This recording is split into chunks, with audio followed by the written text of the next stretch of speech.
See, our minds have become messed up, and they're now filled with pollution. TV screens and magazines, we're beginning to look for a solution. Plastic surgery, diets and pills, but still not seeing any form of improvement. We stacked up all these dollar bills, but still not sure what to do with them. We began to chase women and fornication to the point our girls don't even know whose baby she's carrying. We're so afraid of commitment that I have no problem with damaging. She has your kids now, but you're still not even contemplating the possibility of marrying. See, this is what happens when we neglected Allah's best examples. You called her Mary, we call her Maryam. A woman who was perfect since birth, the best to walk the skies and the best to walk the surfaces of earth. The most exalted of all women, that's why she was dedicated an entire chapter in the Holy Quran, the final revelation in which there'll be none after. She was the best of all women, and to society she should be leading the way. I mean, that's why our women be dressing like her, because just like Mary, when Allah decrees something, we hear and we obey. See, Mary used to cover up. Despite everything they used to say, she would hide in hibernation, and to Allah she would pray. And when she was visited by angels in the form of men, she said, if you fear Allah, you would go away, because in the presence of men, she would not stay. But anyways, today we're taught to be against segregation before in support of all forms of liberation. To free yourself from the clothes that only lead to your degradation. Why do you gotta cover your face for? We gotta see your identification. But little do they know her identity's right there.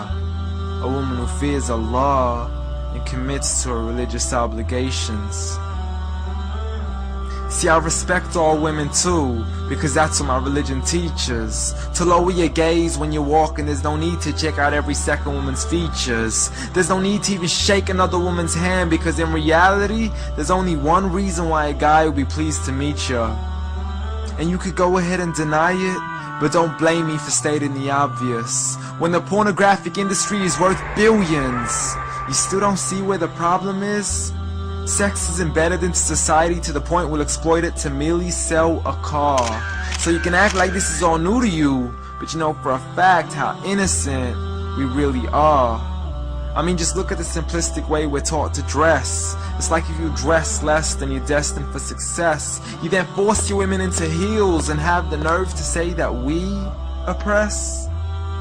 You got it to dress up tightly, like it's an opportunity. But every time we lose our minds, it's like, see what these ladies do to me? But I'm not blaming it on the women, because we too have responsibility. Prophet Muhammad ﷺ said the best of men is he who is best in his character, and the best of them is he who is best to his lady after he married her. He was the best to his wives. I mean, just take a look at Aisha. He compete with her in races and smile just to make her happier. So when you do marry, do so with the intention of paradise is where you plan to carry her. But before you plan to carry her to the altar, maybe you should alter your decision. Cause if the only reason you're marrying her is for the outside, then realize you're gonna be locked inside of a prison. For that reason, Prophet Muhammad ﷺ said marry for 4: beauty, family, status, but most importantly her religion. Because a woman without religion is a woman who could do with a bit of extra wisdom. We're meant to grow old together, mercifully, so we can be protected under Allah's supervision. But relationships are a mess, and there's no guarantees you're gonna be a survivor. So be kind to her, and know that Allah will be kinder. Be a man who stands in front, but also a man who can stand beside her. And if you're still looking for that good girl, don't go chasing after behind her. Rather search to find Allah first, for once you find Him, you're guaranteed to find her.